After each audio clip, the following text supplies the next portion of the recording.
कि जन्म कुंडली के लग्न में अगर शीर्षोदय राशि का निर्माण हुआ है 3, 5, 6, 7, 8 और 11 शीर्षोदय राशि है, तो अगर भगवान आपके लग्न में ये राशि बनी है तो आपके लिए लग्नेश भी मारक हो जाएंगे, आपके लिए राहु भी मारक हो जाएंगे और आपके लिए द्वितीय भाव के स्वामी भी मारक हो जाएंगे। ये तीनों दशाएं आपके लिए मारक होंगी।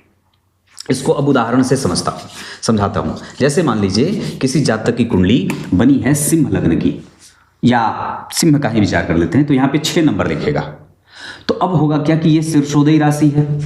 अभी मैंने बताया कौन कौन सी राशि शीर्षोदय है, मिथुन, सिंह, कन्या, तुला, वृश्चिक और कुंभ। तो लग्न में 5 नंबर लिख दिया। अब होगा क्या कि आपको ना जब कभी भी सूर्य की दशा चलेगी, सूर्य की दशा जब चलेगी, या द्वितीय बुध है तो बुध की दशा जब चलेगी, या फिर अगर राहु की दशा जब चल जाएगी तब ये मारक दशा होगी। अब इन दशाओं में आपको सावधान रहना होगा। अब विचार करते हैं कि क्या ये जन्म कुंडली के किसी भी भाव में बैठेंगे तो मारक चलाएंगे? तो शास्त्रकार उसका उत्तर देते हैं। क्या लिखते हैं कि अगर शीर्षोदय राशि बन गई तो लग्नेश भी मारक हो गए, द्वितीयेश भी मारक हो गए और राहु भी मारक हो गए।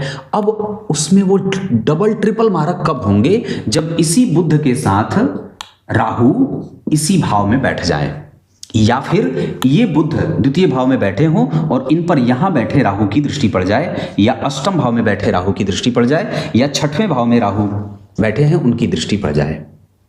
मतलब द्वितीय भाव में बुध बैठे हैं या बुध यहां नहीं बैठे। मान लीजिए बुध जन्म कुंडली के 6वें भाव में बैठ गए, 6 नंबर यहां लिखा था, इसके स्वामी थे, 6वें भाव में बैठ गए।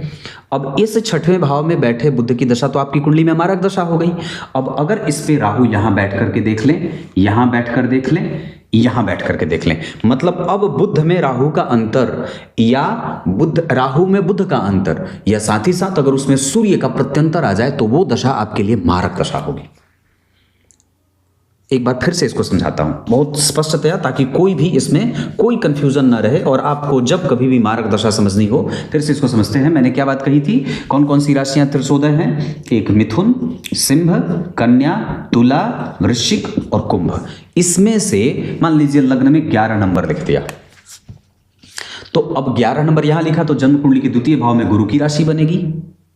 तो अब क्या कहा कि अब ऐसी राशि जब जन्म कुंडली में बनी हो तो आपकी कुंडली के लग्नेश यानी कि शनि मारक होंगे, आपकी कुंडली के द्वितीयेश यानी कि गुरु मारक होंगे, और आपकी कुंडली के राहु चाहे जहां बैठे हो वो मारक होंगे।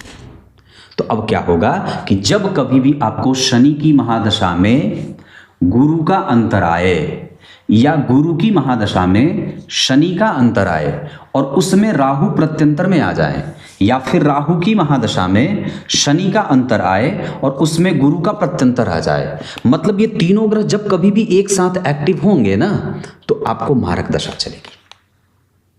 बहुत गहरी बात है। और इस वजह से कि हम कई बार ये प्रश्न दिमाग में आ जाता है कि भाई मेरी कुंडली का तो लग्नेश है, मेरी कुंडली के तो धन भाव के स्वामी हैं, उन्हें तो धन देना चाहिए, फिर उन्होंने धन का नुकसान। अब एक बात और भी स्पष्टतया यहां समझना होगा, कोई जरूरी नहीं है कि ग्रह अगर मारक बन रहा है तो आपको मार देगा, ऐसा नहीं है। ग्रह मारक का अर्थ ये होता है भगवान, मारक का अर्थ आपकी प्रगति को मारना, आपकी प्रगति को भी मारेगा, आपकी मति बुद्धि को भी मारेगा, आपके संबंधों को भी मारेगा, आपके कुटुंबजनों को मारेगा, आपके धन की वृद्धि को मार देगा, आपके विचारों को मार देगा, आपकी सकारात्मक भावों को, मतलब आपके जो दिमाग में जो पॉजिटिव थॉट बनते हैं उसको भी मारेगा। मारक का अर्थ सिर्फ मृत्यु दे देना नहीं होता है, मारक का अर्थ वस्तुतः हर एक तरीके से आपकी छटनी कर देना है, हर एक तरीके से आपको नीचे लेके आना है, हर तरीके से आपको मार देना है। आपने यहाँ से भी मार दिया, यहाँ से भी मार दिया, यहाँ से भी, हर जगह से आपको जो मारता है वही मारक होता है।